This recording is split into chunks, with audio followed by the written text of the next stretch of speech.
name is Chris Sainer.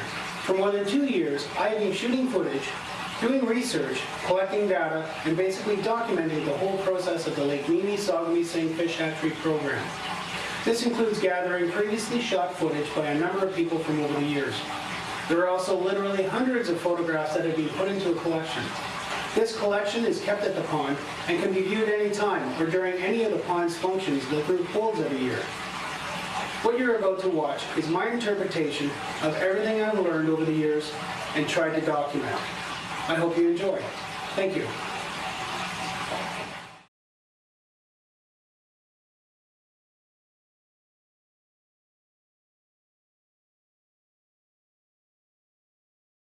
Mission Statement. The Lake Mimi-Saugamiesing Fish Hatchery is owned and operated by the Lake Mimi-Saugamiesing Pickerel Hatchery Group, under the authorization of the Ministry of Natural Resources. It is a non-profit organization financed through grants from the ministry, contributions from those who appreciate the lake, and various fundraising efforts by the group. All expertise and labor is on a voluntary, no-wage basis. The aim and desire of the group is the propagation of pickerel in the lake through the reclamation of spawning beds, enhancement of water quality, collecting and hatching of spawn under controlled conditions, release of hatched fry to predetermined spawning beds on the lake, and lastly, raising hatched fry in the hatchery pond to fingerling stage for release into the lake. The hatchery, located at Little Portage Camp, can be viewed by contacting Johnny Matthews at 705-757-5427.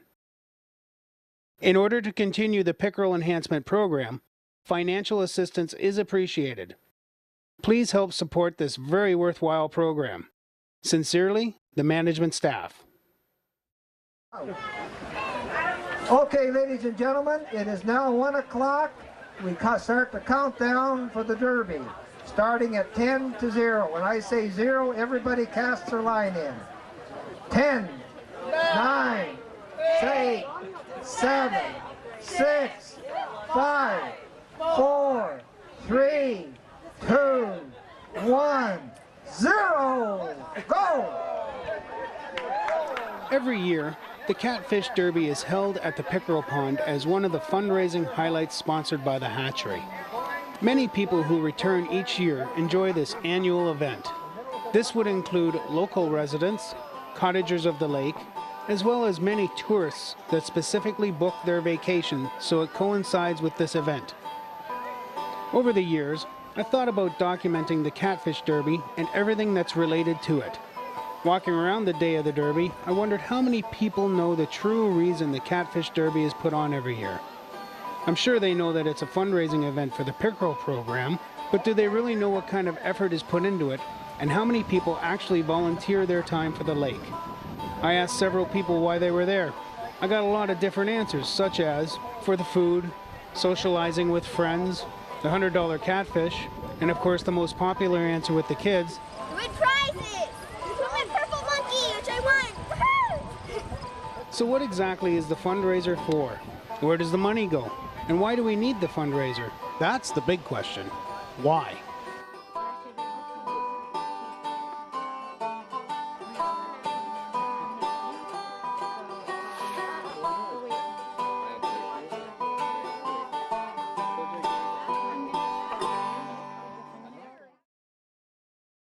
Lake Mimi-Saugamiesing, Saug Lake for short, is in central Ontario and is located between North Bay and Sudbury. The name is rumored to mean Lake of Many Bays. It has, however, been documented by various government survey maps and surveyors' notes that Lake Mimi-Saugamiesing was not the original name of the lake. In 1850, a surveyor by the name of S. Bray has the lake on his survey map labeled as Lake Wakikamagong, and the Mimi-Saugamiesing River labeled as River Mimi-Saugamiesiki. In 1853, J.S. Dennis describes in his surveyor notes that he crossed a lake and then camped on the river Mimi-Saugamiesiki. In 1877, Edgar Bray's survey notes describe the makeup of the lake and calls the lake Mimi-Saugamiesing. In 1908, John Shaw's survey of the lake calls the lake Mimi-Saugamissing. So how do you get to Saug Lake? From Toronto, take Highway 400 north to Barrie.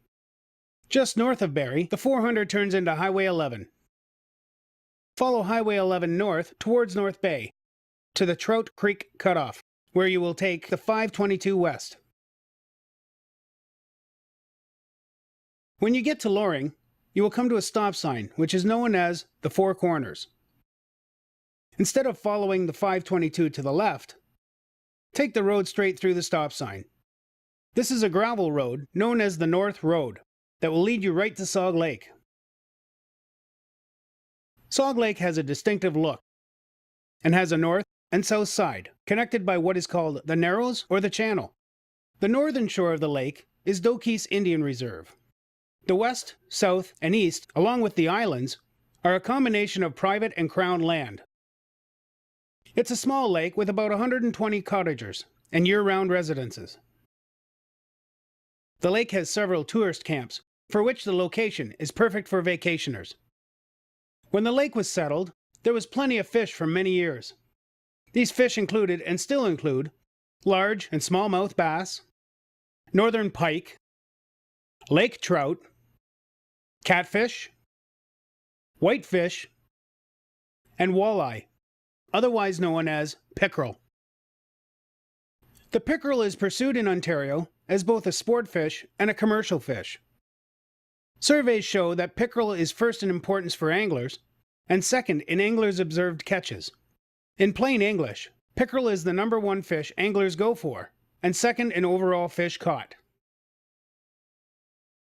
But in the late 1950s and early 60s, there was a noticeable decline in the pickerel population, and in 1968, a temporary hatchery was set up at Pickerel for pickerel restocking.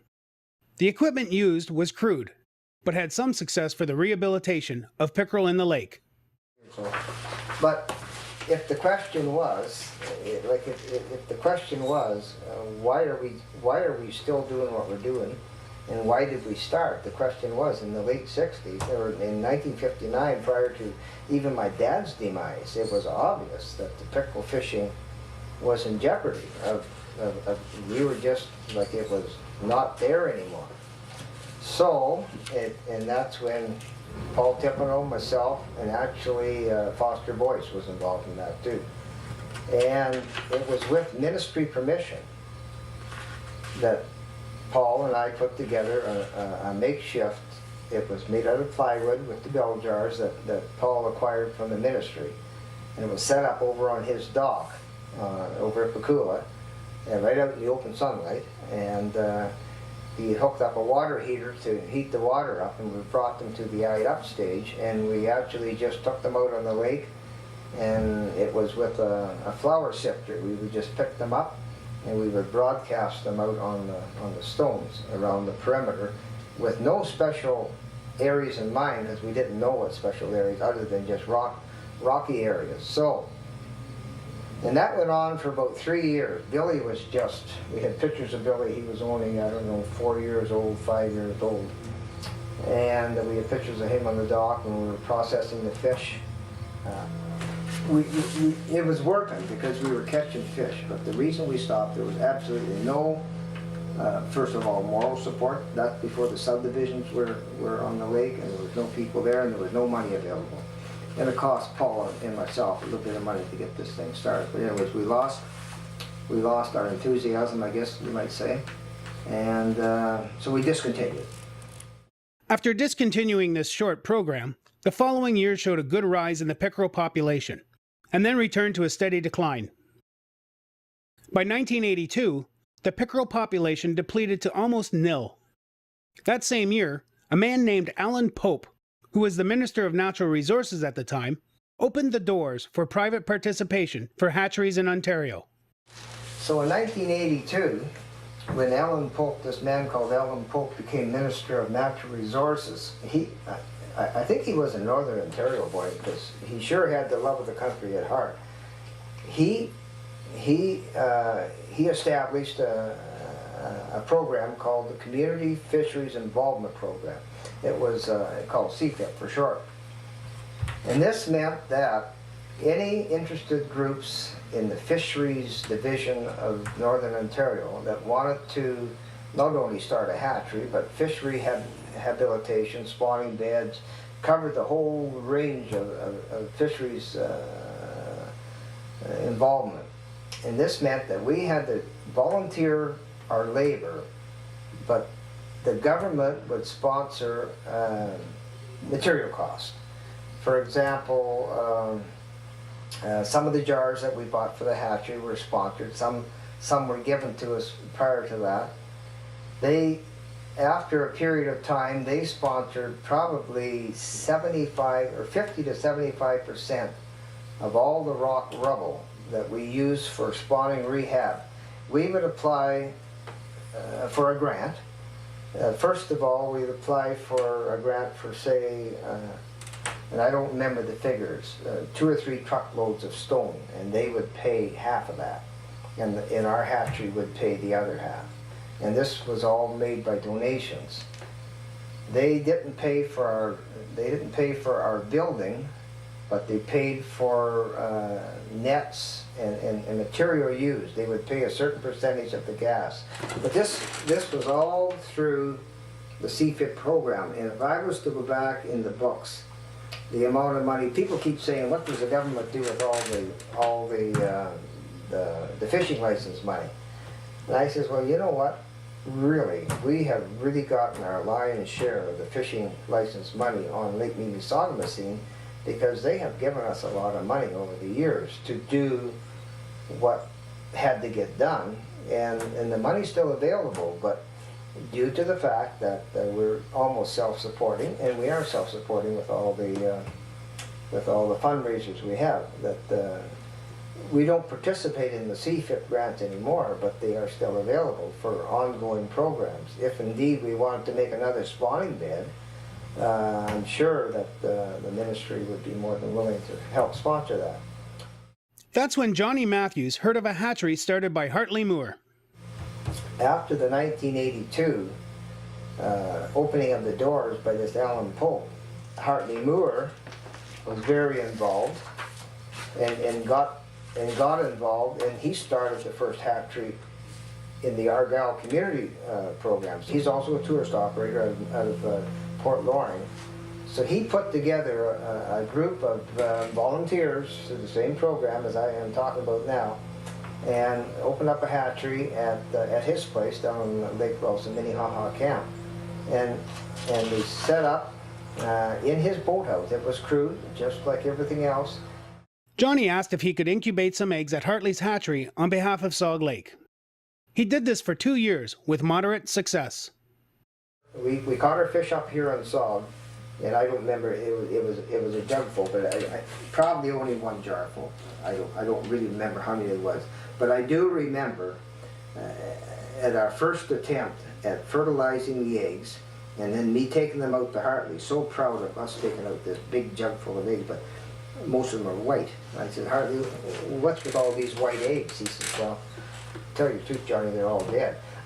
You know what I mean, eh? Like, this was our first kick at the cat, the thing after we fertilized them back when Paul and I did it, but that was quite a while later, you know, before, and I'd forgotten all about it, or how to do it, and all kinds of bad stuff.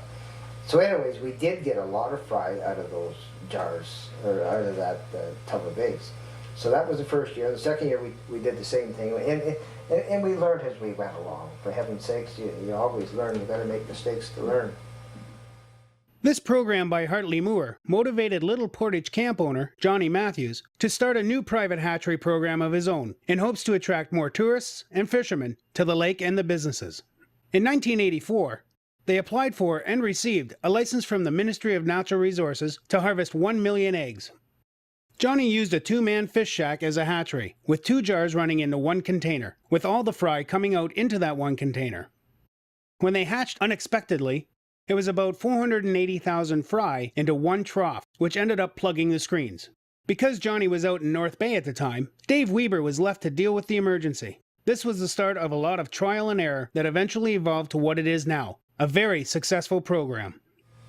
And then in 1984, we started with our own 2 jars. And that goes back to that 2-man fish shack that we had. And the one compartment, it was also a homemade outfit. It wasn't up to spec, that's for sure. And we also built the pond in 1984. So that started that part.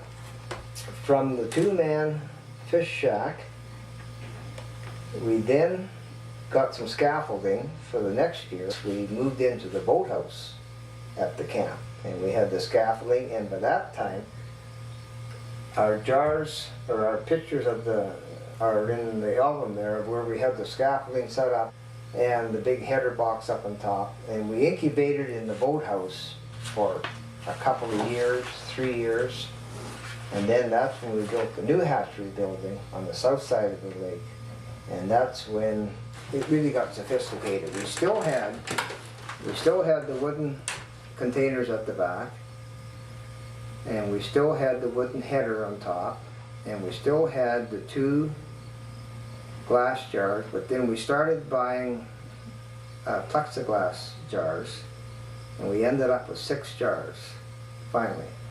And then we replaced the 2 glass jars with all 6. We've got 2 more plexiglass jars. There was a guy in North Bay that made all the acrylics. Then as time progressed, we replaced the header boxes at the back with acrylic boxes that were, this is up to sanitary. Judy was always worried about fungus, and rightfully so. They would build up on a slime. And in the manuals, they always stressed, you know, sanitation, cleanliness, and gentleness is important. So we got the acrylic boxes, and then that brand new header box up on top. So that meant the whole system was acrylic. It was sanitary. It was easy to clean and easy to keep clean. So that was a good thing. Program Essentials. There are basically 3 main areas that the program has concentrated on over the last 25 years. The hatchery, the pond, and the spawning beds. These 3 elements are essential to the overall goal and success of the program. The hatchery is needed for the actual spawning process and incubation of the eggs until they are hatched. The pond is needed to raise the hatched fry to fingerling size to be released into the lake. And the spawning beds are needed for the pickerel in the lake to spawn and to eventually become self-sustaining. This is the eventual goal of the program, to get to the point where the pickerel on the lake can be self-sustaining. The hatchery. The hatchery is located at Little Portage Camp and is where the spawning takes place, as well as where the eggs are incubated until hatch. The main components of the hatchery as you walk in the door are as follows. The incubation system, which includes the jars and the holding tanks. The spawning table, which includes the stainless steel mixing bowl. 2 tubs, pink and blue. The jar rolling table. A small dining table. The pickerel age and size display. A wood stove. The communications center, which includes the communications radio. The mixing station, for mixing the gray fuller's earth. A water heater. And finally, the alarm system. Hatchery preparation. As winter comes and goes, as you close up shop the fall before, or the spring before, you put everything away, and then come spring, everything is clean. All you have to do is hook up the water, get the water running, make sure there's no leaks, and you start the water flowing through the jars prior to even starting to collect the fish and the spawn. So I usually hook the water up about a week before we go out fishing, which is almost like the day the ice goes out, because our water system is just 2 sump pumps, one on the north side and one on the south side. The reason is when the wind blows from the north side, it riles up the bottom of the lake, and there's a lot of sediment goes through the system. So we have a switching system that if the wind blows from the north, we go to the south pump, blows from the south to go to the north pump. Anyway, so We do have everything up and going about 7 days before we go to catch fish. It takes about 2 hours in total to get the hatchery up and running, spread out over the course of the whole day, providing there are no extra surprises.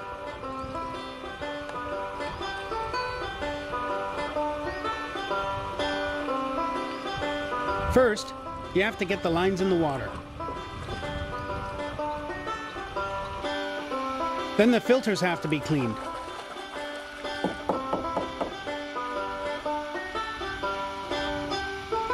And the sub pump up and running. The system's microscreen is then installed. This is the micro screen, and it only takes out the coarse particles, and that's all we're concerned about, as long as we filter before the water hits the upper tank. So and this has to be changed sometimes 2 or 3 times a day, depending on the wind and how much it riles up the lake surface. Before the water is turned on, all the taps are closed. Then you start filling the holding tank, stopping once in a while to clean the filter from the dirt that's being built up in the lines. The lines have to be flushed several times in order to get all the dirt out. Once the lines have been cleared, the big header tank is then filled. While the big header tank is filling, the rest of the incubation system is set up. Next, the secondary holding tank is filled, getting rid of most of the air pockets that are built up. You still have to have equal distribution of water pressure going into each jar. And this stabilizes the water pressure. As long as this water pressure is stable, this water pressure is stable, then you've got a constant down pressure on the eggs at all times. But you see, without the vents, that would just create a back pressure, until you opened up all the jars. And this way it's just more better. And you always get a little squirt coming out of there for no reason. And that lets all the air out of the line.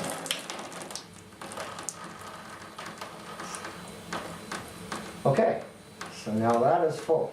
But you see what I mean by little cavities of air once in a while? I don't know why that is. From there, you start filling the jars.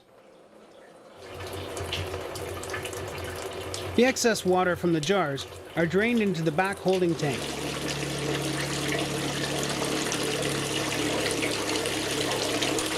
The back holding tanks are then drained back into the lake, which completes the water circulation of the system. And finally, you have to hook up the alarm system. The alarm system is on a mercury switch float system. And it's reversed to a sump pump mercury thing, because on a sump pump, as the float goes up, it activates the pump. But in this system here, it's just the opposite. As the water level goes down, and the black float that you see up there, it's immersed in the header tank, and then as it goes down, then that activates a mechanism over here that's hooked to a siren to tell us that either one of two things. In fact, it does both. If the hydro goes off, it'll automatically put the siren on. And if the water level drops, it'll automatically put the siren on. So what we'll do is we'll just put the float in now. If indeed the water level drops to below this mercury switch, what happens is the mercury switch will automatically level off until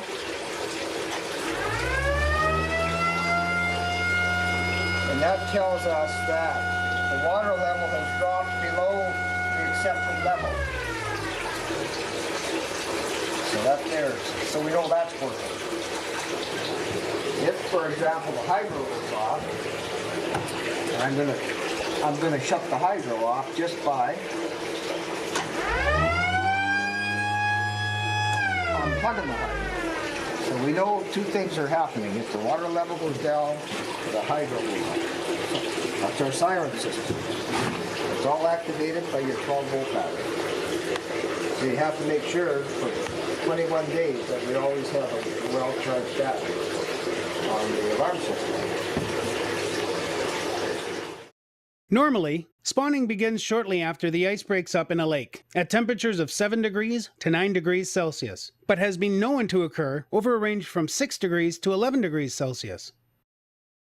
The best place to catch pickerel for the spawn is on rock rubble shorelines and rock rubble riverbeds, as this is their normal spawning habitat. And when do we go to catch fish? Everybody asks me when we go to catch fish. And jokingly, but sincerely, I say, well, whenever Judy tells me we go catch fish. Now, why does Judy have an ear or an eye on this here catch and fish system? It goes back to 1982. When we first started catching fish, I was told that, you know, like 1 or 2 days after the ice is out, you can go and get your pickerel. Well, you can go and look for pickerel 1 or 2 days after the ice is out, but it's really quite too soon because the water hasn't warmed up enough yet. And we used to spend 14 days out on the lake looking for fish, and it was only usually the last 3 or 4 days that you got your most fish. So anyways, over the period of time, and I have to rely on Judy's expertise and her experience to tell us, well, okay, tonight's the night. And of course, I don't have any boats and motors ready, so I have to hurry around and get all my equipment ready and everything else. So Many people are needed for the broodstock or the spawn collection process, and they're all volunteers. These people are split into basically 4 groups. 3 groups go out and collect the broodstock, while the 4th group stays at the hatchery. The hatchery group, or home base, is needed for preparations for the actual spawning process, coordination and communications between all parties out on the lake, documenting what fish are caught and seen at the various locations as reported back by the lake crews, as well as keeping the hatchery stove going for when everyone gets back from being out in the cold and the water. 2 boat crews go out onto the lake to collect pickerel, one on each side of the lake. These 2 groups are known as the North Side Lake Crew and the South Side Lake Crew. The 3rd group goes up the Rainy River to the rapids to collect their broodstock. This is the Rainy River Crew. Crew descriptions and equipment. People start arriving at the hatchery around 7:30 and start helping to get ready. All the boats are equipped with an FRS radio to keep in contact with the hatchery and assist in keeping track of the total amount of pickerel being caught, as well as how many of each sex. There are 1 to 2 boats that go to the Rainy River, depending on how many people go that night. 1 boat carries 2 people, along with the nets, low-powered flashlights, a thermometer, and 2 barrels. These 2 barrels are used to transport the pickerel back to the hatchery from the Rainy River, and to keep the males and females separated. The other boat that goes to the river usually carries the rest of the Rainy River crew, known as the netters or catchers. The river crew dresses extra warm and also wear hip waders, because they actually go in the water to collect the stock. To go on the pickerel run, proper attire must be worn, preferably self-knitted socks. Well, not self-knitted. Aunt Carol Ann, thank you. The Rainy River crew heads out around dusk. The Rainy River is the ideal place for netting pickerel. The water is shallow enough that you can wade into the water, which makes it easier for individuals to net the pickerel. This is where most of the broodstock is collected. When they get to the rapids, and before the collection of the stock begins, a thermometer is placed in the river to monitor the water temperature. Also before the collection of stock, 2 cages or holding tanks are put in the river. These 2 tanks are designated male and female to keep them separated so they do not prematurely spawn or release eggs. They are also kept in the river so they have enough oxygen to survive until it's time to go back to the hatchery. When it gets dark out and the pickerel start to spawn, the netters or catchers wade into the river with landing nets and low light flashlights. The river crew uses 6-volt handheld flashlights for the lower light factor in order not to spook the pickerel within the river system. The netters spot the pickerel by watching for the golden brass eyes that seem to glow in the dark. and are gently caught in nets. These eyes are like cat's eyes at night. They seem to reflect any light that is shone in their direction. Spotting these eyes is a lot harder than it seems. This takes a lot of practice, but once learned, becomes second nature. Nets are used as this is the least harmful way of catching the pickerel. Once they're caught, the sex is determined. This is done by gently pushing on the belly of the pickerel to see if eggs come out or sperm. After the sex is determined, they are put into their corresponding cages until transport back to the hatchery. When the crew thinks they have enough, or if the pickerel stop running or spawning, the pickerel are loaded into the holding tanks in the boat. Again, keeping the males and females separated. Pickerel generally stop spawning if the water temperature goes below 5 degrees Celsius. The lake crew boats each hold 3 to 4 people, as well as one container filled with lake water to keep the fish until returning to the hatchery. Because they generally only get males on the lake, only one container is needed for the lake crews. Nets are also used to catch the stock with minimal harm to the fish. There are other ways to catch the fish, but this is the least harmful way. The lake crews use high-powered 1 million candle power 12-volt lights to locate the pickerel and for seeing on the lake at night. Low-level flashlights, like the ones the Rainy River crew uses, are not adequate enough to see on the lake. Each lake crew consists of one person driving the boat, one person with the light, and 1 to 2 people with the nets. Netting the pickerel on the lake is a little more difficult than netting them at the Rainy River. The lake crews are in deeper water, harder to get places, and are limited by having to stay in the boat. Because of this limitation, the lake crews have to work more as a team to catch each individual pickerel, where the Rainy River crew catches them individually. This can prove to be a difficult task, especially in rough weather. This is one of the reasons why most of the broodstock comes from the Rainy River. Both the lake crews stay out on the lake long after the Rainy crew gets back to the hatchery. Hatchery documentation. While the crews are up the Rainy and out on the lake, they are constantly reporting back to the hatchery different information. Each side of the lake has its own chart that documents how many pickerel are caught, how many pickerel are sighted, and at which location. This information provides a good idea of how effective the program has been from year to year. By all the lake crews reporting back on a regular basis, they can also determine if they have enough stock for everyone to come back to the hatchery and start the spawning process.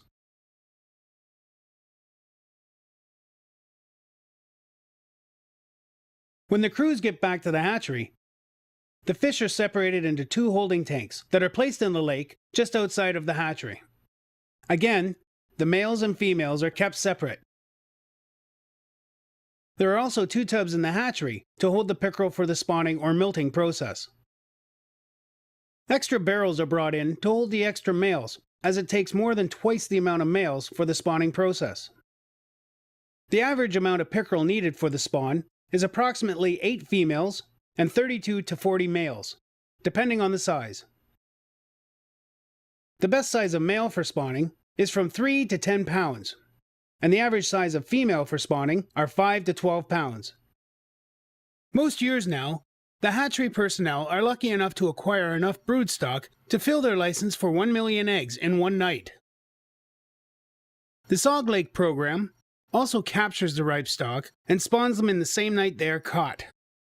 This can vary with other programs and from lake to lake, where they have to collect broodstock over several days or even weeks and wait for the fish to ripen. It all depends on how plentiful the pickerel population is. The years that it took earlier versus the time it takes now, it's due to 2 things. First of all, experience, because we don't have to go out there the day the ice is out, and it's also due to the broodstock that's there now. Whenever we went out in 1982, they'd sit there from 10 o'clock till 2 o'clock and maybe not see any fish. The next night, 10 o'clock to 2 o'clock, 3 o'clock, 4 o'clock. We've been up there right till morning broke, eh? And the fact is, going back in time, even after we built the hatchery, we thought that bringing the fish back to the hatchery was a bad thing for the fish. So this is often a tangent, but it's important. It's important because Judy is always thinking about the stress of the fish and how important it is not to put fish under stress. Lots of times we would catch fish up the river, and we would bring them home in the tubs that we bring them home in. But by the time we got home, and this would be 2 or 3 o'clock in the morning, we would try to process the fish.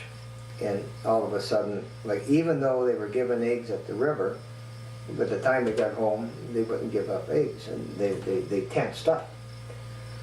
So this 2 years in a row, actually, or maybe even 3 years, we moved all our equipment over to the river. We built a platform right at the edge of the river, and Ron built a tent over top of the platform to keep the snow off us, and we processed all the fish right at the river, and we brought the eggs back to the hatchery. Now this was not fun. Even though we had a tent, a propane heater, it was not fun. So finally, I guess Judy had enough fun having no fun, and she said, let's go back to the old way, but let's bring the fish home and let's do them as quick as we used to bring them home and maybe sit around and talk about stuff for a while. But as soon as we get home now, we start processing fish, and with our techniques now, we apparently the fish don't stress out like they used to. So that's a good thing. But I just want you to know that, boy, in time past, trying to get to where we are now, we've gone through a lot of different programs, a lot of different trials and errors, ups and downs, lots and lots of mistakes.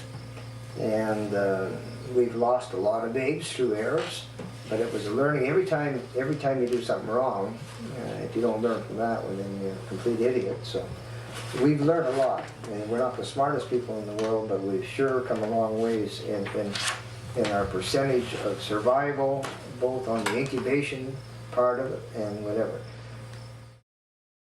Once the females and males are brought into the hatchery, the spawning or milting process can begin. The spawning table is set up in front of the tubs and the rolling machine. The lights are dimmed during the actual spawning procedure, as this will affect the fish's demeanor. Because the pickerel's eyes are sensitive to light, the pickerel remain calmer with dim lighting while in or out of water. It's easier to milt the female when they are ripe, calm, and as stress-free as possible. And we bring all the fish home, and we put them in the holding cages, and then that's where Judy kicks in. Like before, back in the 80s, whenever I was doing it, I would strip the female, and then I would strip the male, and I wasn't paying too much time to time sequence, because over the years, and that's it, when my first jar of eggs that I took out to Hartley's, there was half white and half dead, half alive type of thing. But over the years, Judy has taken over the manipulation of the eggs, and they have come up with a fantastic formula, which means a time element. And Judy does a lot of reading, and did a lot of reading to get to where she is now. First, a small amount of water is put into the 16-inch diameter mixing bowl. A small amount of male sperm is then added. A feather can be used, as it's supposed to be delicate enough not to damage the eggs. The female eggs are milted and added to the sperm. The female is milted between 10 to 15 seconds, or 1/3 of a cup. The fish is held with one hand on the tail and the other on the tummy. The tail is gently lifted upwards, while applying pressure along the abdomen towards the genital opening.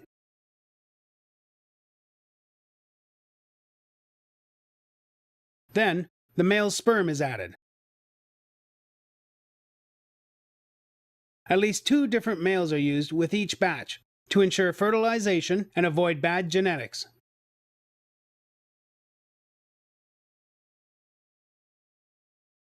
the eggs and sperm are carefully mixed together. The mixing procedure is done by moving the bowl around gently in a circular motion. Sometimes a feather can be used as it's supposed to be delicate enough not to damage the eggs. This mixing or swirling process is done for 2 minutes. This is the time it takes for the eye of the egg to close. After the eye of the egg is closed, the sperm cannot penetrate and fertilize the egg. This process is repeated until all the females have been milted or until the group has harvested enough eggs to fill their license. Mudding. Immediately after the mixing procedure has been completed, a process called mudding must be performed. When expelled from the pickerel female, the eggs are surrounded by a sticky mucoid layer. In a hatchery, this mucoid layer must be removed so the eggs do not clump together in the bell jars. Clumping in the jars can actually be harmful because of the constant turning of the eggs due to the water flow and circulation. Also, if the eggs were to clump together and one of those eggs was to become infested with fungus, this one egg could contaminate the entire clump and potentially the entire jar. Presently in Ontario, there are 2 commonly used methods to mud the eggs: Fuller's earth and tannic acid. Fuller's earth acts as an abrasive manner to remove the adhesiveness, and tannic acid dissolves the gelatinous layer on the eggs. Both methods are equally effective in removing the mucoid layer, obtaining very successful hatches. There has been some discussion that tannic acid may harden the egg shells and leads to further speculation that this causes the sac fry to expend more energy in hatching out of these hardened shells. This in return leads to a higher mortality rate. The Sog Lake program uses the Grey Fuller's Earth method of mudding. As mentioned before, the Grey Fuller's Earth is mixed with water prior to the actual spawn. Each batch of eggs are poured into 1-gallon jugs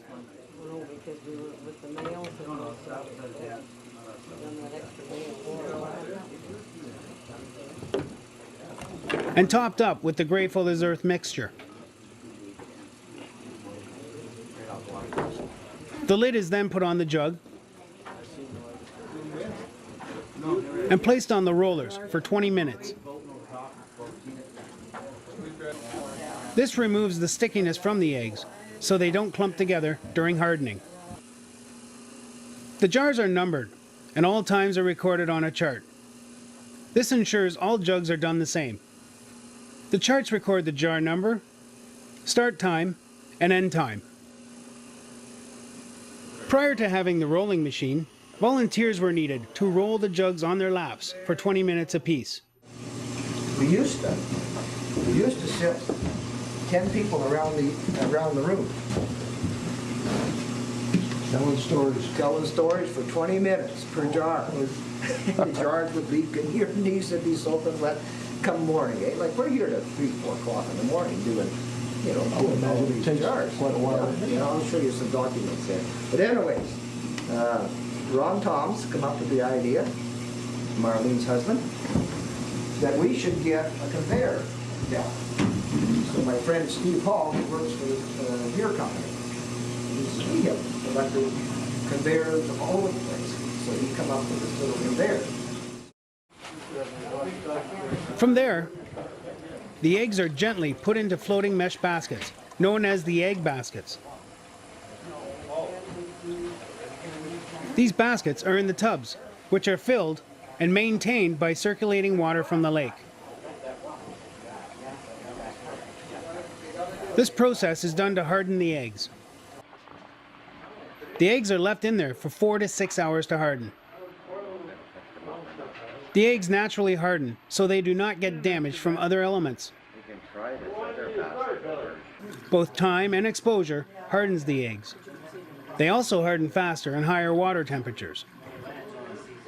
After 4 to 6 hours, the eggs are tested for proper hardness. This is determined by gently squeezing between the thumb and finger.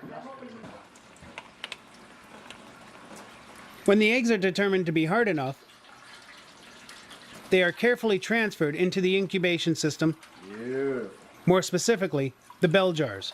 Okay, I'm going to group them again.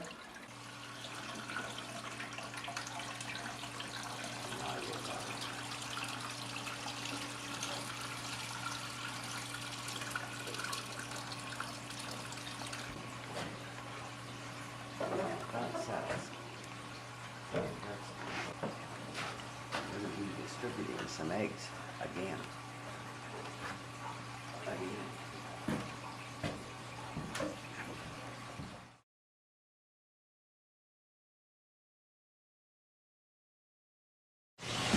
So now we got all the jars full. Now getting back to the mechanics of how these jars work. We have a source of water. You have to have a source of water to give you a source of oxygen. So we have two sump pumps, one on the north side, one on the south side, depending which way the wind blows. They keep this header box full at all times. We've got water coming in and water going out. So that there is a consistent head pressure. PSI being it doesn't fluctuate. That water has to stay the same height all the time. The water comes in from the bottom of the container here, and it goes into what we call the header pipe. The header pipe is supplied with 6 spouts. The 6 spouts going down the center of the jar and stopping 3/8 of an inch from the bottom. These jars are concave so that when the water hits the bottom of the jar, it flares. The current of the water flares and goes up equally all around the jar. As the eggs travel, the eggs go up the outside perimeter and they go back down the inside perimeter. And that keeps the rotation of the water and the oxygen supply to all the jars. It's a continual motion of the eggs. The eggs don't look like they're moving on top very much, but they have to move at the bottom. And that's why it's important for the egg to be hard. Like if the egg was just going to stay on top there, you wouldn't have to harden as much. But they hit the bottom of the jar, so they have to be able to bounce. And that's how Judy tests them. She picks out an egg out of the basket, and if it bounces on the table, it's okay. If it breaks, poor little egg. if it breaks, it ain't no good. The jars overflow by a spout facing the back. These spouts drain into the back holding tanks, which have screens to stop any eggs or hatched fry from draining into the lake. These back holding tanks are also used later when the eggs start hatching. The back holding tanks are then drained back into the lake, which completes the water circulation of the system. This system allows constant lake temperature and freshness of the water throughout the process, as the water being pumped is right from the lake itself. Water circulation is 1 gallon per minute. Proper water circulation is crucial in the incubation process. Too fast, and the egg sac will rupture or damage the egg and lead to a high mortality rate. Too slow, and the oxygen level will be too low for the eggs. During the incubation period, if an egg, on the top of an egg is an air sac, like all eggs, a chicken egg, everything has an air sac, and that air sac is designed so that the egg stays right side up. If an egg tumbles for a period of time, like oscillating, it will rupture within itself, and your rate of mortality at the end of the 21-day incubation period mortality is higher than survival. So, over the years, they recommend 1 gallon per minute of a water flow is about the right speed for an egg to rotate. You need a fresh water supply for the oxygen content to be supplied. So what we do here is we just so the egg is moving without turning somersaults.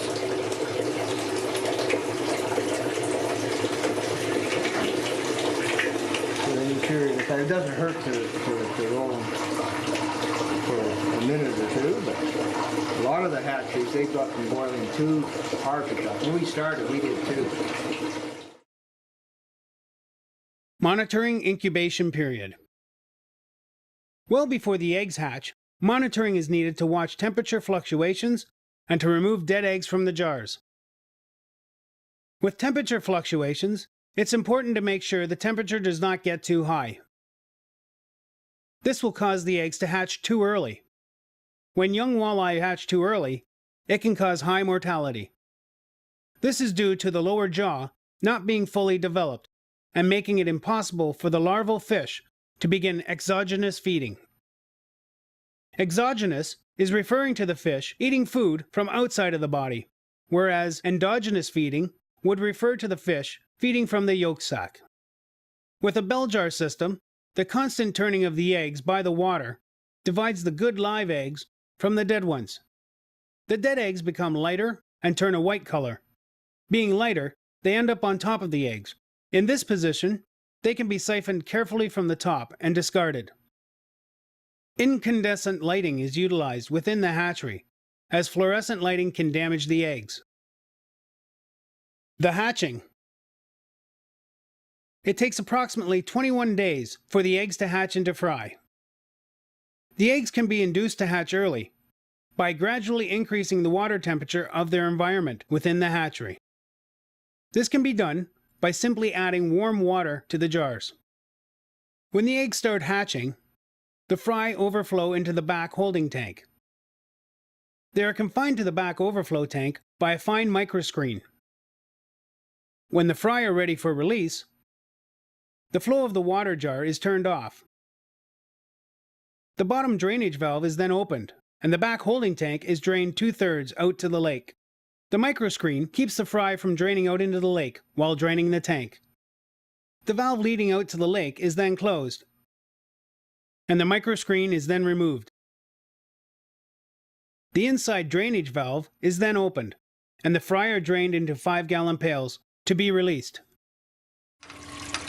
So we shut the lake valve off, and we have our 5-gallon pail ready here. Oh, I see. So we open up the bottom valve there, which holds the fry. Now,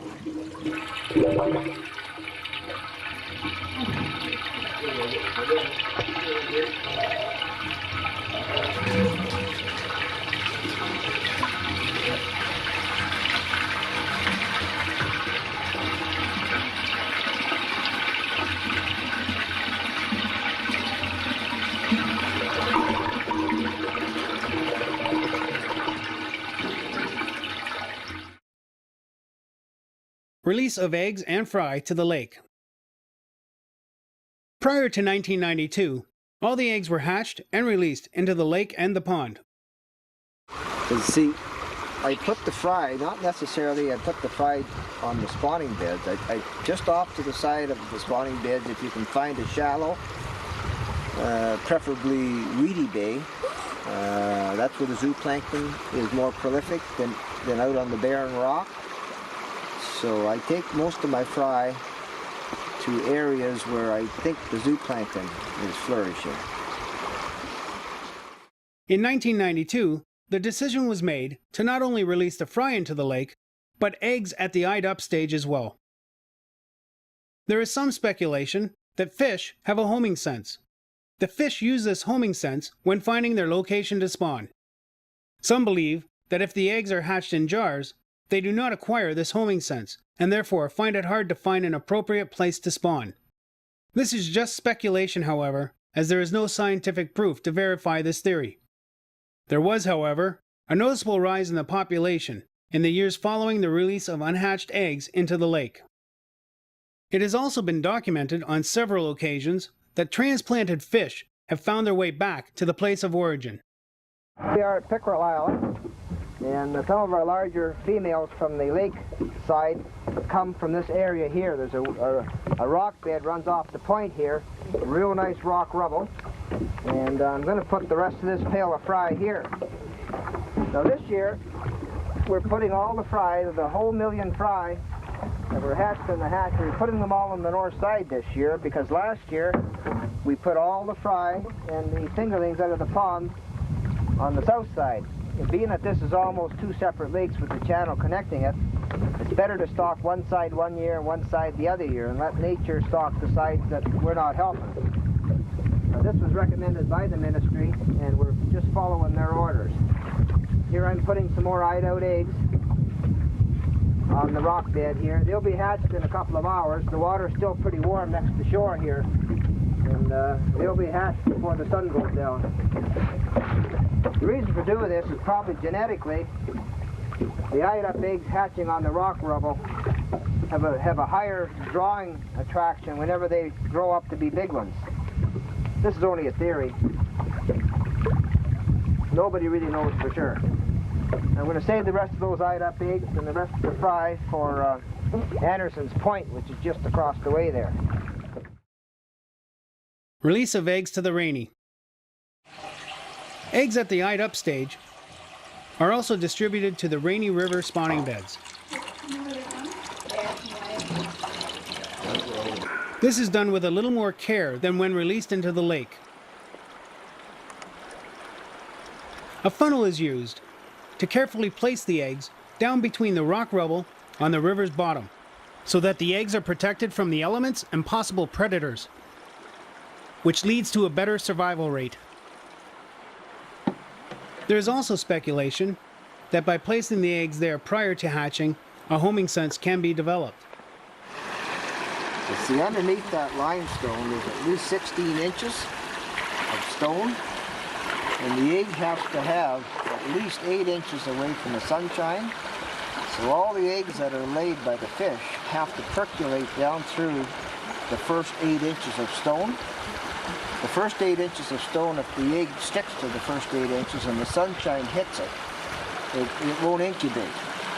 So that's why it's important to have the depth of stone even on the shoreline. You've got to have a certain given depth of stone in order for the egg to incubate. So that's why the depth of stone is important. People think just because you take a few stones off the top, they're not hurting anything. But that decreases the depth, the overall depth. And you have to have that depth in order to have a successful hatch in nature. Survival rate. There are 3 ways the pickerel is distributed within this program. A percentage of the eyed-up eggs are transported by boat and deposited into the rock rubble of spawning beds around the lake. This is about 50%, or 500,000. Another percentage of the fry are delegated to being raised in the pickerel pond for later release. This would be about 10%, or 100,000 fry. And the remaining fry, from the 1 million eggs, are released on top of the spawning beds. So even if something happens to the pond and there is a total loss, the program is not being a waste, as the release of eggs at the eyed-up stage and hatched fry straight into the lake still guarantees a success rate. An approximate average of 3% of 500,000 is still 15,000. The next essential part of the program is the pond. The pond is needed to raise the hatched fry to fingerling size to be released into the lake. By raising the pickerel to this stage, it gives them a better chance of survival when released into the lake. Site selection. The pond was developed in 1982. Several locations were considered for potential pond sites before being dismissed for various reasons. The current location was finally picked after the Schwartz family agreed to donate the use of the land for the purpose of the lake's program. The land was then eventually purchased by Johnny and Judy Matthews. So anyway, then I'd come in this road, and at that time none of these buildings were built there. There was nothing here. It was just all bush, right through to where Gail and John are now. Ben Schwartz had built the little yellow cabin and the new cabin where Gail is. So I come up to this swale here, and this was just a bush, and it was all ash, mostly ash and maple with a hydro line going through it.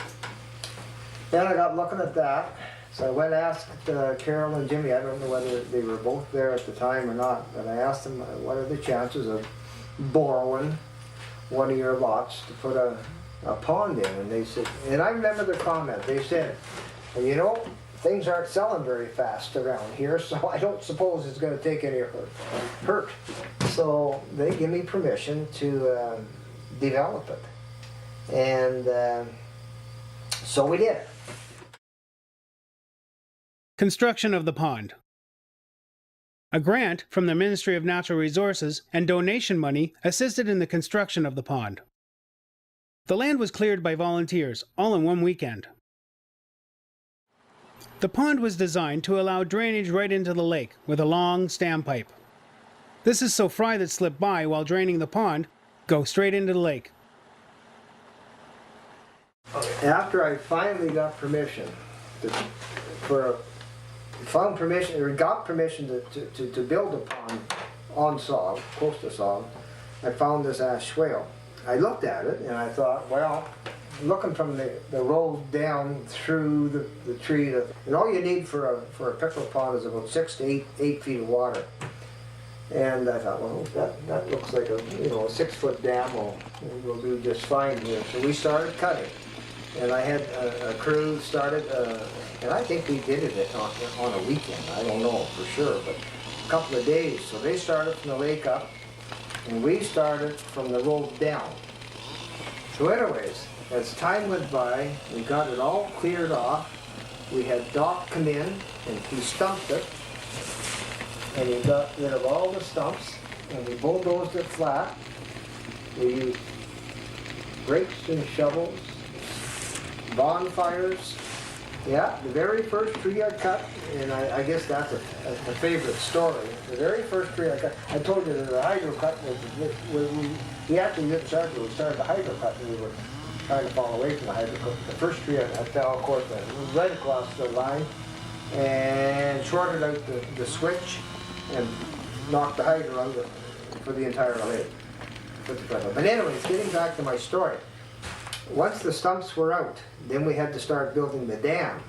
And the dam had to have a pipe going through the bottom of it for drainage. Then I got these diagrams out of the manual on how to build dams. So I followed the instructions. We had to pour cement baffles around every pipe.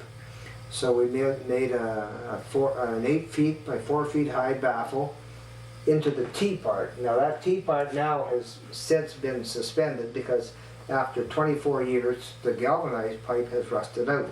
And this spring we had to shove that insert through the middle of it, the plastic insert, which is another story. But 60 feet of pipe going to the outside here. So that was fine. That was our first step. We had to put that first stand-up pipe, and then we had to start trucking in dirt. The first load of dirt to come in, we had to drive up, and we had to back down the driveway, and we had to start filling right at the umbrella. See, this was all just a big hill right down to the lake. So we had to start leveling that off right at the picnic tables and by the corner there. Billy Anderson lost the truck the very first trip, and he backed right in. The trees that are there then are gone now, or else he'd ended right in the creek. But he got off the road, he backed in there. Okay, that was one story. Here he is here all stuck. And then Foster Boyce was in charge of leveling it off, as Billy and 2 or 3 trucks all of them. So anyways, it got real soft, right down where the standpipe is there now. And he got stuck in there. And he really got stuck in there, and they had to get the truck. You couldn't get out with the winch because the winch was buried, so we had to get the truck to pull him out. Remember that? And here we are finally making the dam. Okay, what I wanted to get to is I thought all we needed was a 6-foot rise to bring up the water. It ended up being a 16-foot rise.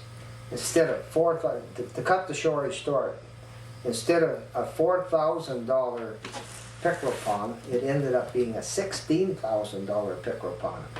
I ran out of money. For $4,000, I ran out of money just before I come to the standpipe. And I says to Doc, I says, Doc, you got no more money. And what do you mean you got no more money? I says, well, I've only got $4,000. Shit, that was gone the first day, just stumping. Jokingly, he said that. So anyways, he says, don't worry about it. Let's finish the pond, and you can pay me whenever you get the money. So we did. We finished the pond.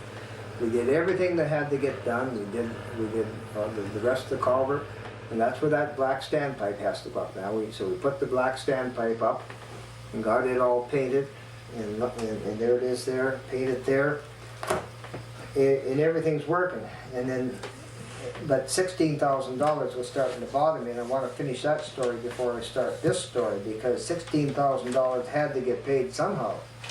And at that point in time, we weren't doing any fundraising. We didn't do any advertising as far as, you know, help me, because I was depending on the CFIP grant to cover everything. So when I realized that the government wasn't going to cover any more of my expenses, I sent out a newsletter to all the people on SOG. And this is probably one of the most important and exciting parts of anything that should be told. because the people I sent the letters to responded positively to coming to the call, and donations started to come in. And by the end of, and I forget, was it 1 year or 2 years, donations were sufficient enough to cover the rest of the expense for that whole pickerel pond. And since then, donations have never stopped. We keep the ongoing newsletter going out and keep people informed on our expenses and our incomes, and that's a good thing. Pond preparation. The pond is generally filled as soon as the ice goes out. Oxygen is needed in the pond for the ecosystem to exist. Therefore, an aeration system is needed to supply the oxygen to the pond. Many different ways were tried for aeration of the pond. These ways included a boat motor tilted so that the water would spray up in the air. This was tried in hopes that the oxygen would be mixed in with the spray as it came back to the water. Fire hoses were also tried in the same way, shooting water up in a spraying motion, hoping to oxygenize the water. The current system consists of a compressor pumping air into smaller branched off lines. These lines have small blocks or stones on the end to weigh them down. This system seems to oxygenize the pond very well.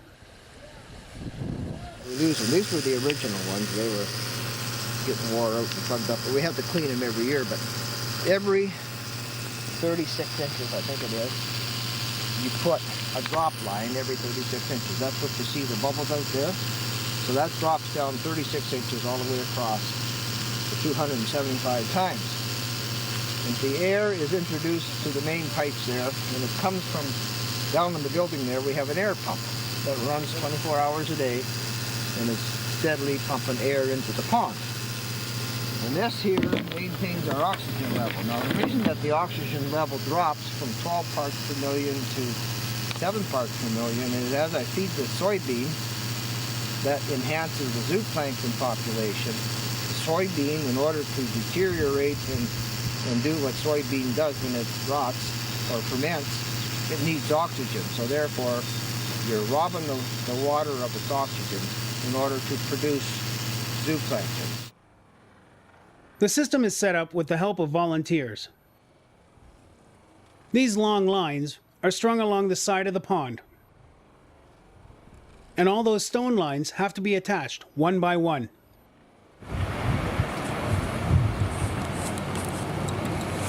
This is years of doing this. When we first done it, they were so hard. By the time everybody got done, their fingers wouldn't work. The lines are then gently put into the water.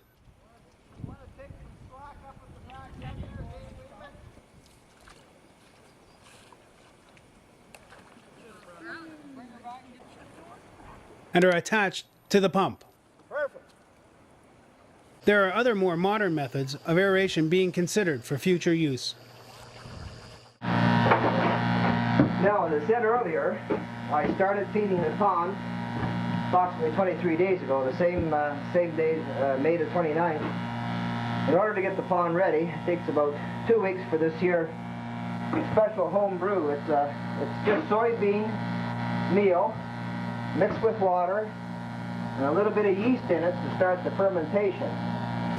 It creates the food habitat for the phytoplankton, eh?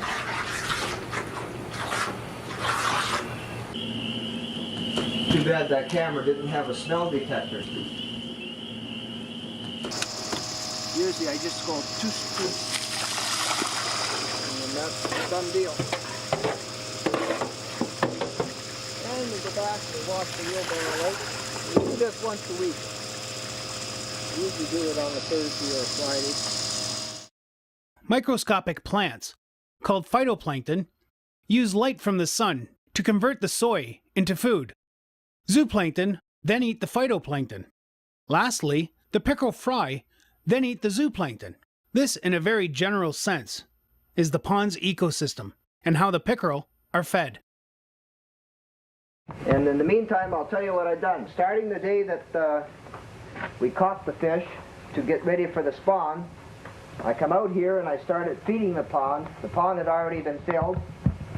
I hooked up the air system to give it lots of oxygen, and I fed it. It took about 14 days. It took about 2 weeks to first start to notice the water fleas developing. So what's has happened now is the original water fleas have had little baby water fleas, and the fry are so small that you can have all the water fleas or food in the pond, but if it isn't small enough for the little fry to get a hold of, it'll still starve. So it's important to get a good start on the water fleas so that the little babies are born again, and that the babies are small enough for the small fry to eat. Once the fry get large enough, well then of course it doesn't matter how big they are. They can attack the big ones.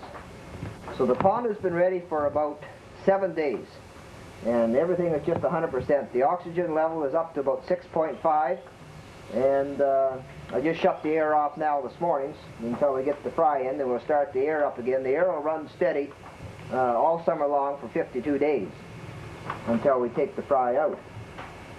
The grass needs cutting, but everything else is great. Acclimatizing the fry to the pond. Acclimatizing the fry into the pond is done by mixing the transport water with the pond water to bring the transport water to the same temperature as the pond water. Once the water in the pails has been gradually brought to the appropriate temperatures, the fry are released into the pond.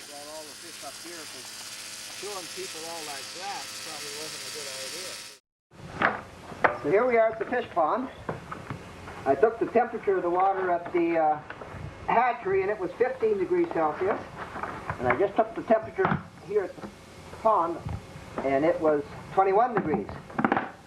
So that means that we have to bring these pail of fry up to a temperature of approximately 18 or 19. 2 or 3 degrees doesn't make that much difference, but 7 degrees does.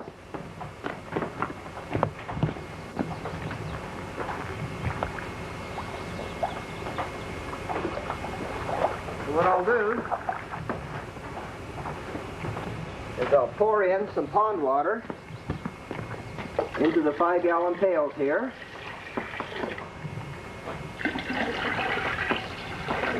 And gradually acclimatize them to about 19 degrees. Make a 2 degrees difference. Predators. During the pond process, there are many predators that can devastate a pickerel stock. Turtles, bacteria, and insects like backswimmers and water tigers. During the migration, we have turtle migration. We have sometimes as high as 3 turtles want to set up shop in our pond, and they eat the pickerel. But I like to catch and release even turtles. Some people say I'm crazy, we should kill all the turtles, but they have a place in the ecosystem. So what I've done now is I've used this for beaver in the spring to catch and relocate beaver, that nuisance beaver that are plugging culverts on the road. So I'm going to try it for turtles this year. And what I'm going to do is I'll put it in the pond. Probably within the next couple of weeks I'll put it in. I'll tie a fish to the trigger here. Instead of poplar, I'll put fish there. The turtle will come up and he will grab the fish, and he will be contained within the cage. Then I'll take him down the lake, and I usually put them in a little lake called Young's Lake, over down around the corner there. So it's an easy relocation, and you're not hurting anything. So anyways, that's one of the predators. The other predator, of course, is the heron. Carol Ann looks after that. And then there's the bugs, which we can live with. They're not that bad. Do it. And that's one of the ones that will eat. I don't know how many they eat today, but this is my third turtle. This is my third turtle. Wow. And the little pickerel were swimming all around. So he's probably eating as he's caught. come up over top of the hill there, and they come in here to have a snack. Oh, and then the bird, the herring, or the crane, or the mud hen, call it what you will. It's a big predator, so I tried different methods of deterring that. Prior to Carol Ann building her house over there, I would string.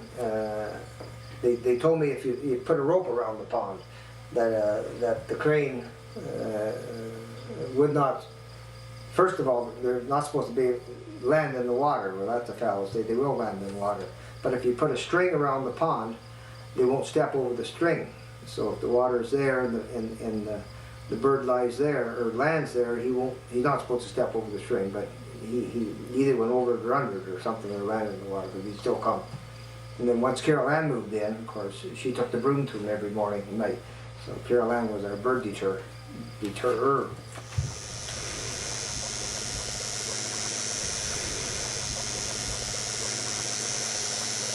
Oh, see, what did he do? Get out of here! Move! Move! See, he either just goes around the thing and lands there, or that's his favorite tree up there, that dead tree there. He'll perch on that. But you have to walk right towards him and keep baiting.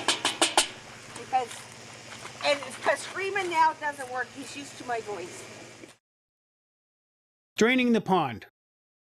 With the old original standpipe, they would start to drain the pond 2 or 3 feet the night before the release. Volunteers start showing up around 9 or 10 in the morning and start preparing for the day's events. The pond is drained by removing one board at a time, about every 15 minutes. Only one is done because that's all that can be reached at any one time because of the water levels. The fingerlings stay in deeper water and usually swim away from the current, so there is no need to worry about losing the fingerlings down the chute.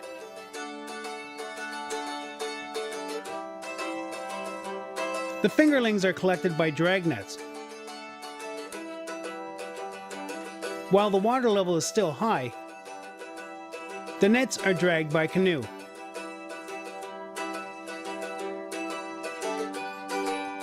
When the water level gets lower,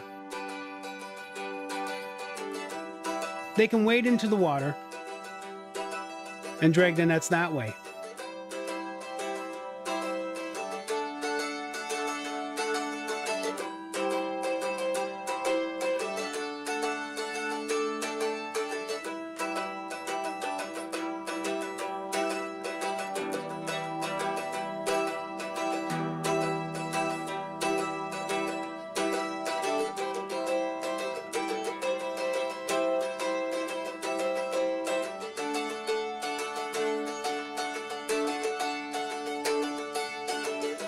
The collected fingerlings are put into a tub, where they can be distributed to the lake in pails. The fingerlings are distributed by boat to various locations on the lake.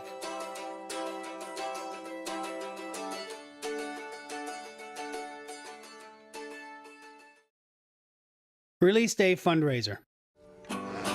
While the release crew works on draining the pond, lots of events take place throughout the day. Airplane rides,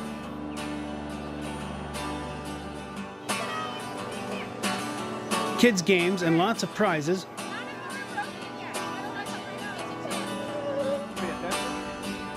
a horseshoe tournament,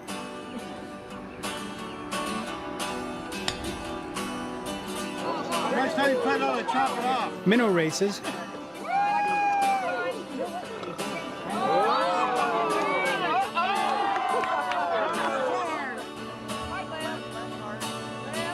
the ever-fun blind canoe race,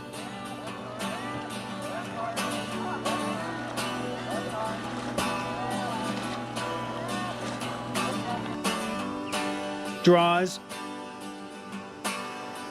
lots of draws. Some people seem to win more often than others. but everyone has the same chance of winning.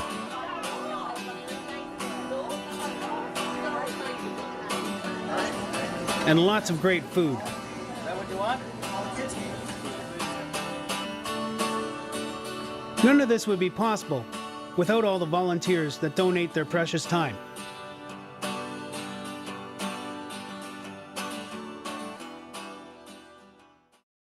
The last of the essentials to the program is the spawning beds. Enhancement of the spawning beds is a big part of the program's success.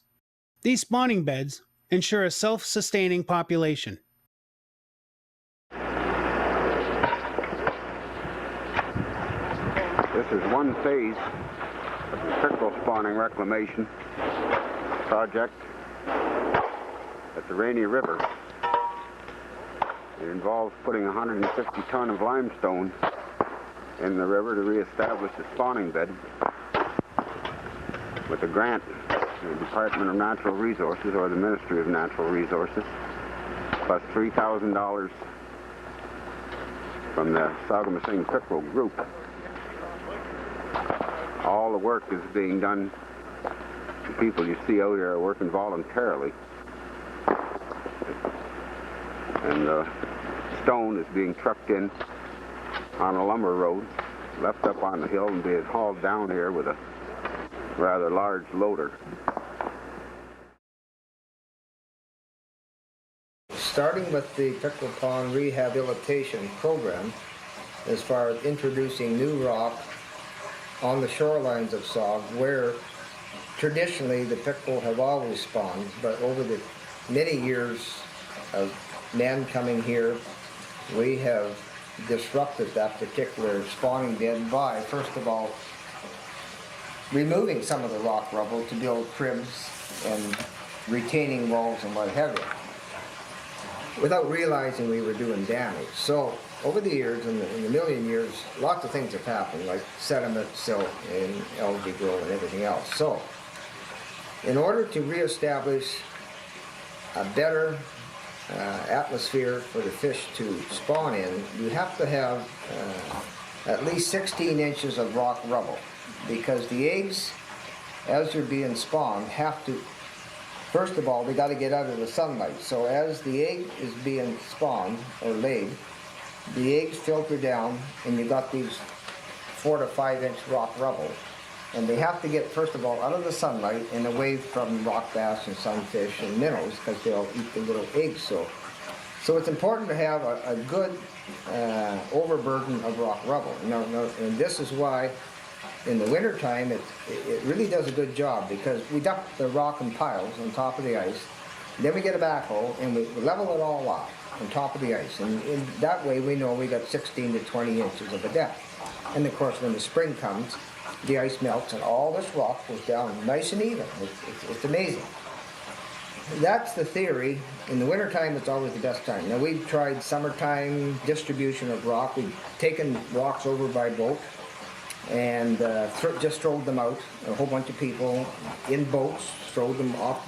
But you have no way of knowing how deep you are or how shallow of an overburden. So anyway, but it's better than nothing. So anyway, the wintertime distribution is the best.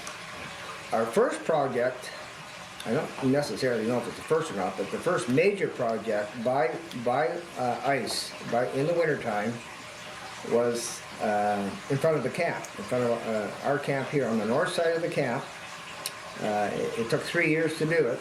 I made a winter road on top of the ice, and it took many hours, because you got to have at least 2-3 feet of ice for a truck to haul maybe 3 cubic yards to a load. It's a small load, but it still weighs 3 tons. It's about a ton for every cubic yard. And I hired Doc Brooks with an old Dodge, a yellow Dodge single axle dump truck, and his backhoe, and we had all the, I forget where I had the rock dumped. I had it dumped at Kennedy Bay, because we had to haul all the way from Kennedy Bay, because he brought it in from Pendleton Falls, and that day it was 40 below when he brought it in, and all the rock stuck to the back of his dump truck. It was a big tandem dump truck, and we had to get alligator burners and propane torches to heat up the boxes. It wasn't a heated box. But anyways, we got the rock unloaded, And then Doc come in with his single axle dump truck the first year, and we did a good job. And we had the first part of approximately 600 feet altogether, or 800 feet across the north side of the camp. So that was a good start. And then 2 years went by, and then 3 years. 3 years later, we got right over to almost to my boathouse. So, and already the fish were using that rock, which was a real inspiration. And after we did that shoal, we made up our minds that we would never harvest any fish off that shoal. That would be au naturel spawning beds for the fish that started to use it. And as we speak to this day, we still do not take any fish off that shoal. And that is probably the best spawning bed on the whole lake, probably for more reasons than just us not taking any or disturbing it. Now, we go by there every night when we're looking, and we count our fish, and there's always more fish on that shoal than any other shoal. So, either during or between that time, we had summer projects. I would always keep people busy, and I had rock brought in, dumped at the Northside parking lot, and we did what we call Sinisac Shoal. That's between Frank Purvis and Don Sinisac's. Jim Robb was there. There's a real good shoreline that the Pickerel have always used traditionally, and we just enhanced it. And enhancement meaning putting more rock on top of the rock that's already there. Now this was local rock that I had brought in from the local quarry, either Doc Brooks or Dale Brooks brought that in. And then one summer we were doing road work on the North Road, and they were doing a lot of blasting. So I had Russell Forsey was the foreman then. I had Russell bring all the small blasted rock, dumped at Northside parking lot, and we had that dumped there. And then I thought, well, you know, doing it by boat didn't really tell us how deep we were putting the rock on the bottom of it, so I said, let's try it by skidoo. So I waited till January, when the lake was frozen, and we had this here 12-ton of rock piled at the Northside parking lot, and I didn't think to cover it. And when it come time to chip it out, it was all frozen. What a nightmare that was. The guys didn't like me very much, but we chipped away and we chipped away, and we finally did get it all gone, and we took that out to One Tree Island. And we dumped that on top of the ice, and we hand maneuvered all that. This was all by hand, by pick and shovel, and by hand, and by skidoo, and by slate. So it was pretty obvious that was not a good way to do it, not by skidoo. It was just too labor intensive. The winter time is a good idea, but not by skidoo, pick and shovel. So then the Indian Shoal come next on my priority list. The north side of the Indian Shoal has always been a really good spawning area. We had that dumped at the north side, and we physically motorboated, and I'm thinking it was 2 12-yard truckloads, all by boats, to the first part of the Indian Shoal. Then the next winter, I made a winter road right from the camp, right down past Blueberry, right over to the Indian Shoal. And then that's when I really did a good job. And I trucked all that rock myself with the Army truck. I didn't hire anybody. I hired Doc Brooks' backhoe to load it because I had it dumped right at camp. And I physically took it over myself. It took me quite a while. And Lawson had his fish shacks. Of course, Lawson always fishes right in the middle of the bay there. And every time I went between his shack and Dorothy's shack, his feet would get wet because the weight of the truck would push the water right up through the holes. And he warned me, don't go too fast, Johnny, because the ice will rupture. I got it done, and that was a good thing.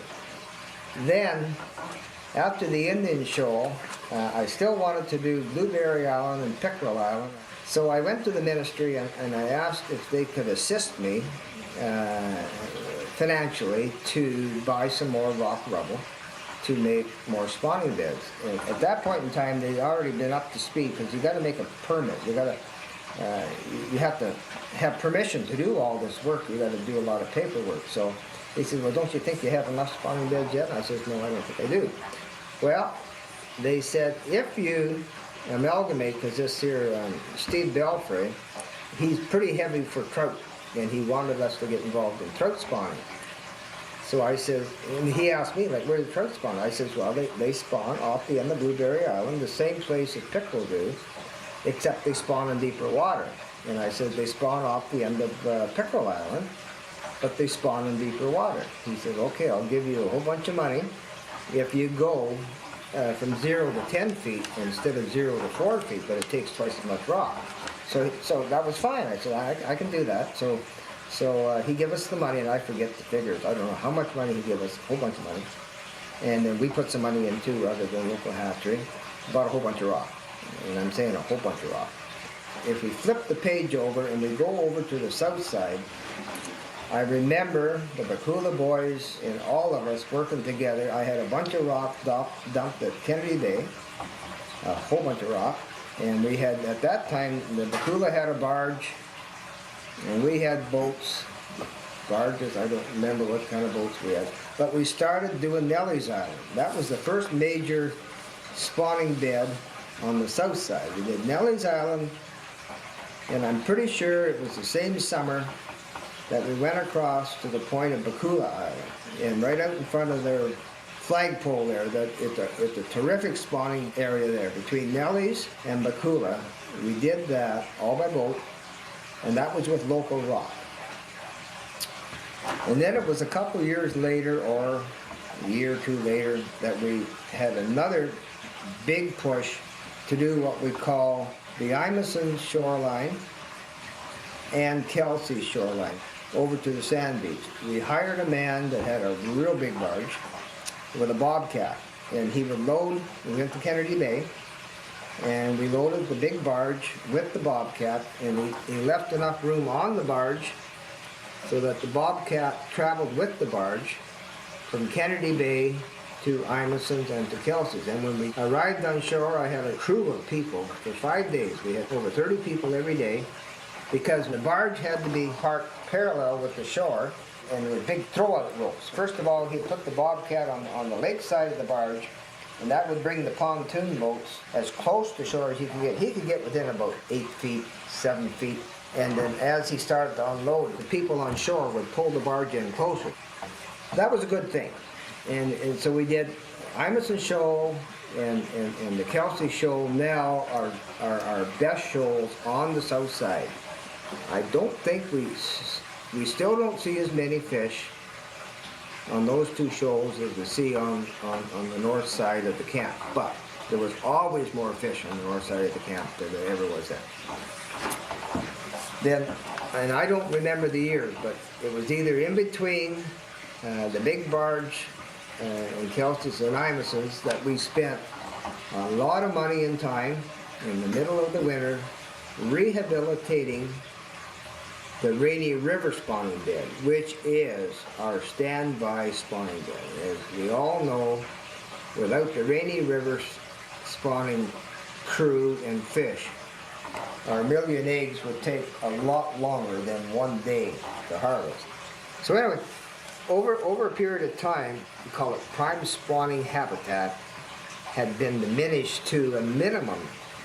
There were still fish going up there, but we took pictures of the rapids.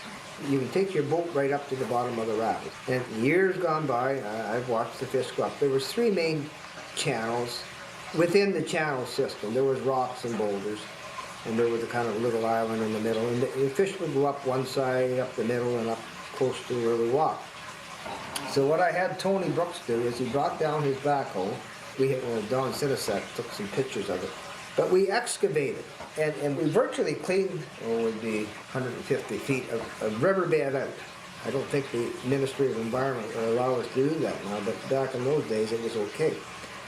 We took all the rocks out, we cleaned out the bottom, then we put all the rocks back in again.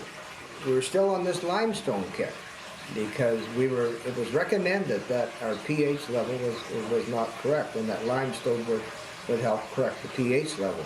A girl named Marilyn did a study over there. She worked for the ministry. So anyways, we had Bruce Haig bring, I don't know, 4 or 5 tandem truckloads. We had a 16 cubic yard dump truck. But he dumped it all on top of the hill. And then Doc had not only the backhoe, but he had a front end loader. Anyways, he trucked it down the hill. It was a steep hill too. And then he brought it right down the side of the river. And then he dumped it on the edge of the lake, or in this is all running water. It's freezing like crazy, but it's still running water because it's all running water. And then Tony, he spread it, and keeping in mind that we had to have our 3 channels open. So he made a little hill in the middle with the rock. Then there's a flat gravelly area just ahead of where it starts to drop down. And we put all nice fresh limestone on top of that. And that really worked good. And that was a good thing. So that was fine. We finished that spring, or that winter. And the next spring, we went back to harvest the fish. And we noticed that the channels weren't quite right. You know, according to the memory and according to the pictures, and the water was going too fast. We didn't put enough big rock back inside. We managed to put more big rock in.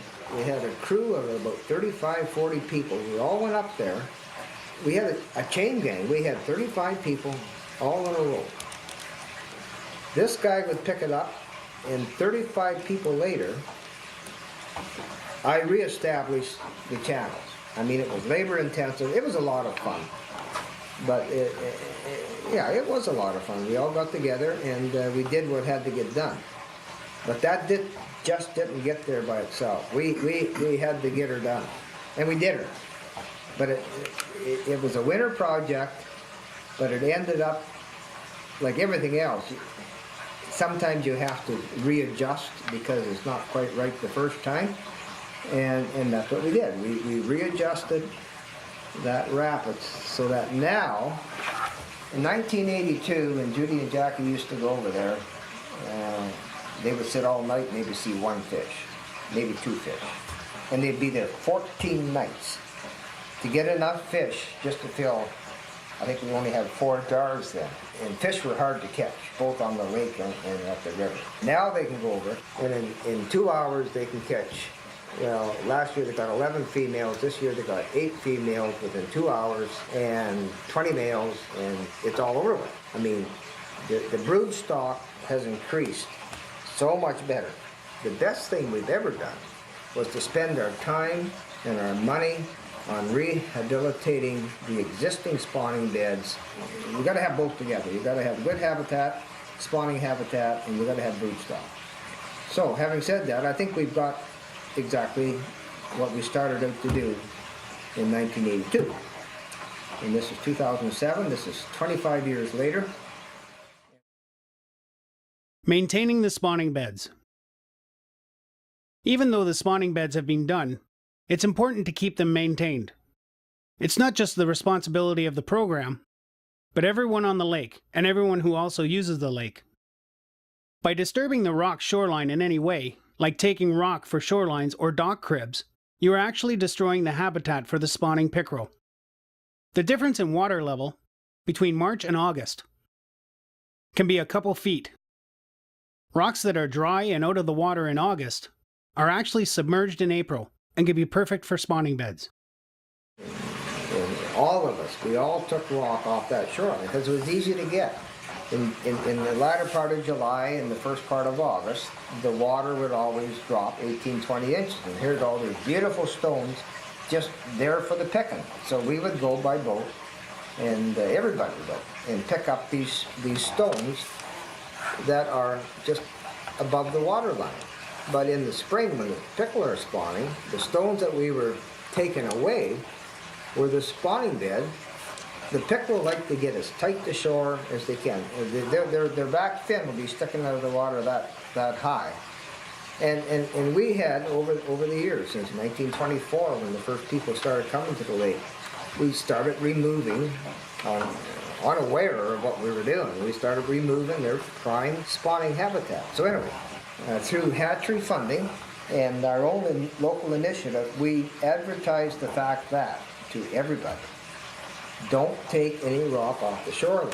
If you're going to build a dock, and if you need rock for your piers, or if you need rock to shore up your shoreline to keep it from eroding, the Pickerel Hatchery will sponsor all the costs of the rocks. And we've always had rock on hand here at the camp, both north and south side. So anybody that was building a stone crib or whatever they were building at their summer cottage, free of charge could come and get the rock from the Pickerel Hatchery, and that's the same on the south side. So this deterred most people from taking rock off the shoreline. And there's still some people that it was handier to get off the shoreline. But anyway, and that is probably the best thing that we can do to stabilize the shoreline and to just keep people informed that, you know, like, don't take any rock off the shoreline. The Catfish Derby. Along with other casual, very important donations, the main fundraising event to keep the program funded is the August-long weekend Catfish Derby. This, to me, is the highlight of a lot of people's summer, including mine. This event also has lots of activities happening throughout the day. Minnow races, door prizes, 50-50 draws for several handcrafted items, the $100 catfish, Okay, here's our first catfish coming in. and of course, the socialization that comes with an event like this.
After 3 years, I have definitely learned a thing or two about this program.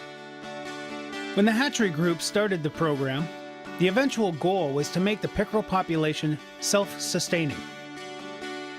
To get to this point, they knew they had to enhance the population. They did this by creating the hatchery and the pond. But this alone would only increase the population, not make the pickerel self-sustaining. In order to make the program a success, they knew they would have to improve and enhance the pickerel habitat. More specifically, the spawning beds. There are many different important aspects to fish enhancement programs, and this particular program has been recognized for their excellence several times. I learned that what works on this lake and with this program might not work elsewhere or with other programs. Every lake is different and unique, and even though the basic ideas are the same, everyone has to come up with their own system that works for them. What makes this program so successful is the combination of hard work, never-ending research, trial and error, all kinds of donations, whether it's on a monetary level or donating handcrafted items for draws. And of course, the volunteers, past and present. Over the last 25 years, there has been so many people that have contributed in so many different ways, there is no way possible to name them all and say thank you. But to every single person that has helped out in any way, whether it's from a small donation, donating their time, or even a helpful idea. Thank you. It's because of everyone that has gotten involved that our children, and hopefully generations to come, there will be pickerel around to enjoy. After 25 years, it truly has been for their future.